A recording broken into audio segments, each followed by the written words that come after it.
Olá pessoal, bem-vindos aí à Geografia 2, módulo 1, retomando o assunto um pouco da unidade 1, vamos começar agora a unidade 2, tá? Tem como título Integração Nacional e Diferenciação Regional. Essa unidade a gente vai falar um pouco das diferenças que aconteceram, né, na história do Brasil ao longo da formação territorial, diferenças regionais, por que que uma região pode ser considerada mais desenvolvida que a outra, o que que aconteceu ao longo dos anos que essas regiões se diferenciaram tanto e qual foi a dificuldade para a gente ter uma integração nacional num território tão grande quanto o Brasil, né? Mais de 8,5 milhões de quilômetros quadrados, 7 mil quilômetros de fronteiras litorâneas, mais de 7 mil quilômetros de fronteiras litorâneas e quase 15 mil quilômetros de fronteiras terrestres aqui com os nossos países vizinhos da América do Sul. Então, se a gente for começar a falar sobre a unificação do Brasil ocorrida no século XX, a gente vai ter uma diferenciação de alguns conceitos. Hoje no Brasil nós temos o conceito de estado. O Brasil é dividido em estados e municípios. Porém, essa divisão do território brasileiro nem sempre foi assim, né? Então a gente tem aí os conceitos de capitanias e províncias, né? Ao longo do século XIX também, algumas províncias eram chamadas de territórios, principalmente também no século XX, né? Os territórios do norte, o território de Roraima, por exemplo. Enfim, capitanias lá com o pessoal de história, vocês vão ver as capitanias hereditárias, né? As capitanias que eram feitas e passadas de pai para filho, por isso o nome hereditária. No século XVIII e XIX, as províncias administrativas, que tinham um governador que era nomeado pela capital, né? O Rio de Janeiro, foi feita a transferência lá no século XVIII, como vimos na unidade 1, em 1763. Que está justamente aqui, ó, a transferência da capital de Salvador para o Rio de Janeiro atendeu a vários interesses, né? Não é um ou outro interesse específico, foi um conjunto de fatores que fez com que o pessoal da época quisesse transferir a capital, né? Quem foi o idealizador disso foi um senhor chamado Marquês de Pombal. Depois vocês pesquisem sobre esse senhor, que é uma pessoa extremamente importante para a história do Brasil, também para a geografia. Então, pessoas, a transferência, né, da capital Rio de Janeiro, Salvador, vai atender a interesses tanto da sociedade quanto da economia. Então, vocês estão vendo que uma coisa se liga com a outra. Interesses sociais, interesse de ficar mais próximo da produção aurífera. Interesses econômicos, você fiscalizar essa produção e assim obter mais lucros. Então, ao longo, né, da história brasileira e desses mais de 500 anos que nós temos de história do Brasil, nós tivemos já 3 capitais: Salvador, Rio de Janeiro e, atualmente, a capital federal, Brasília. Como que a gente pode falar de diferenciação regional? Hoje nós temos a região mais rica do país, o Sudeste. Essa região não é rica, não ficou rica da noite para o dia, não é rica à toa. Tem toda uma questão de fatores geográficos e históricos. Como fator histórico, nós temos a introdução do café, o cultivo do café, mais um ciclo econômico. Lembra lá na unidade 1 que nós falamos de 3 ciclos econômicos, o pau-brasil, a cana-de-açúcar e depois a extração do ouro? Então, no século XVIII, iniciando o século XIX, nós tivemos um 4º ciclo econômico, que é a produção do café. Onde foi escolhido para se plantar o café no Brasil de forma forte e eficaz? No centro-sul, tá, pessoas? Principalmente no estado de São Paulo e um pouco no estado do Rio de Janeiro. Qual era a mão de obra utilizada para a plantação desse café? Principalmente, né, no início, lá no final do século XVIII e início do século XIX, era uma mão de obra negra africana, né, os escravos negros africanos que vieram para o Brasil desde o século XVI, XVII, XVIII, parando aí no século XIX com a abolição do tráfico negreiro. Com a abolição do tráfico negreiro, nós tivemos aí a vinda de estrangeiros principalmente europeus e asiáticos. Essa galera que ajudou o Brasil no final do século XIX, né, principalmente da metade do século XIX em diante, a fazer o cultivo do café.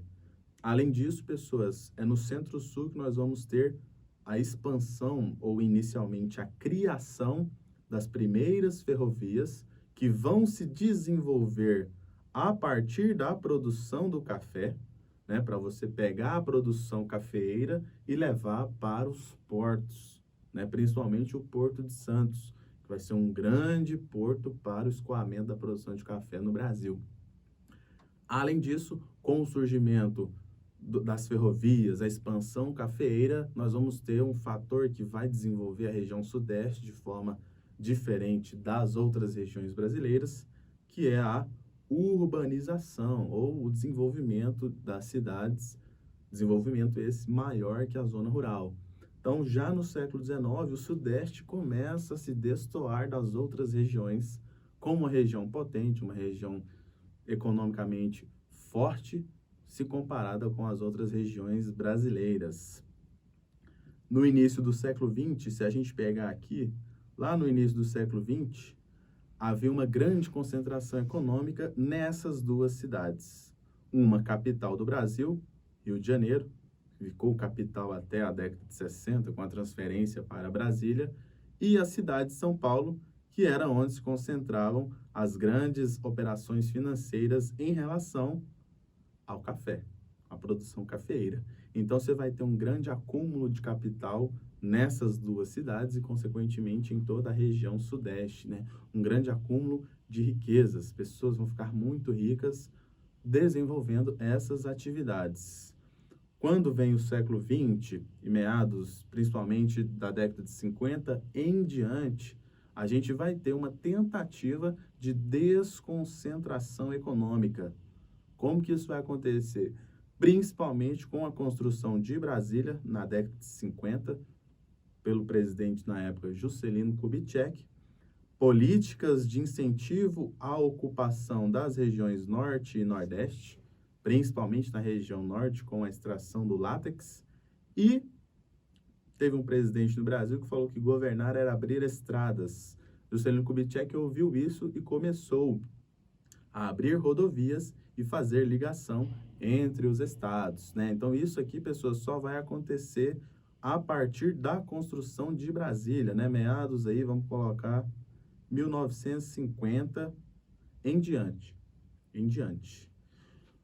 Com o passar do tempo, o Brasil foi tomando seus domínios, o seu território, tomando a sua regionalização, e alguns critérios tiveram que ser adotados para nós regionalizarmos. Só voltando um pouquinho aqui, o conceito de regionalização é você dar nome às regiões, é você dividir o território em regiões e nomear essas regiões, né? Regionalizar não é o mesmo, não, regionalização não é a mesma coisa que região, uma coisa está ligada com a outra, beleza? Não confundam um conceito com o outro na geografia.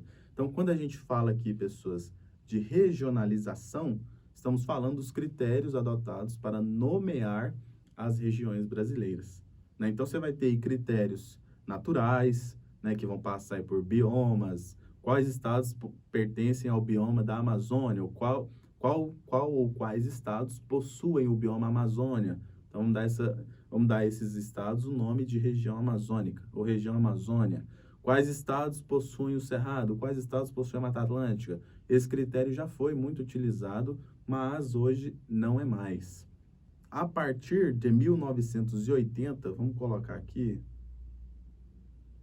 em 1980, nós vamos ter a criação de novos estados. Antes de 1980, esses estados eram considerados territórios. Quando a gente fala que um estado era considerado território, é porque este estado passava por um domínio da União, do ente federativo maior, máximo. Quem administrava esses territórios era o governo federal. Quando se cria estados, quem administra o estado é o próprio governo estadual. E aí você vai ter aí a criação de 4 novos estados, né? Rondônia, Roraima, Amapá e, mais recente, o estado de Tocantins, criado em 1988. Atualmente, nós temos 5 regiões administrativas, compostas pelo IBGE: Norte, Nordeste, Sul, Sudeste e Centro-Oeste. Essas regiões foram divididas com base em critérios de localização. Quais estados estão no norte do Brasil, quais estados estão no Nordeste, quais estados estão no Centro-Oeste, Sudeste e, respectivamente, o Sul. Para que serve a regionalização em regiões administrativas? É para fazer um raio-x para planejamento de políticas públicas. O que isso significa, professor? É você traçar alternativas para o que fazer e como fazer em determinados estados. O que nós podemos fazer para melhorar a vida das pessoas na região Centro-Oeste? Vamos fazer um raio-x das regiões e elaborar políticas públicas eficientes. Hoje, nós temos aí uma divisão de 26 estados, mais um Distrito Federal, né, que é onde está a capital do país.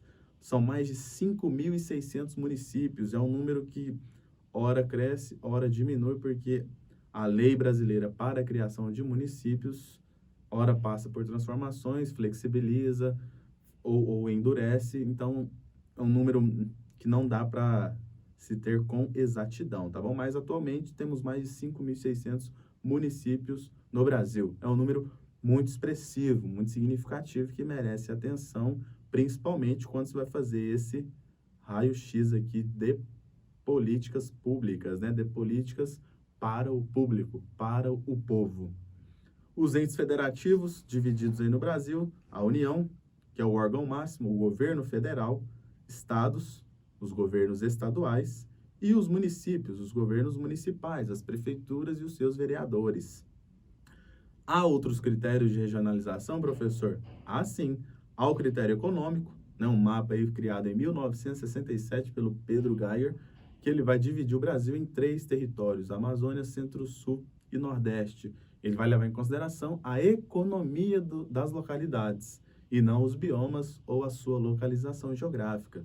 Há também uma regionalização proposta pelo Milton Santos, em 1999, que vai ser levado em consideração a ocupação desse território, né? Tanto que você vai ter um mapa no seu material que você pode dar uma olhada em relação ao que eu estou dizendo.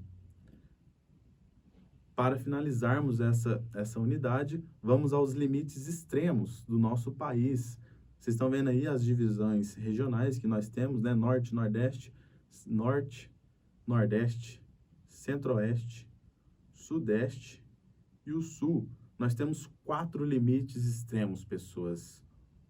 Um aqui em Roraima, um aqui no Acre, um aqui na Paraíba e o outro aqui no sul do país. Vamos começar aqui por Roraima. Lá em Roraima, o limite extremo do país é o Monte Caburaí, que é na divisa com a Guiana. Aqui no Acre, pessoas, nós temos a nascente do rio Moa, que faz divisa com o Peru, nessa região. Na Paraíba, nós temos a Ponta dos Seixas, que é o limite extremo leste.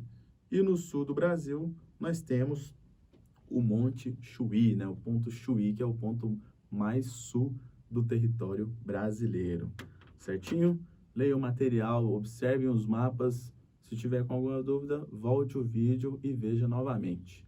Assim a gente encerra a unidade 2 do módulo 1.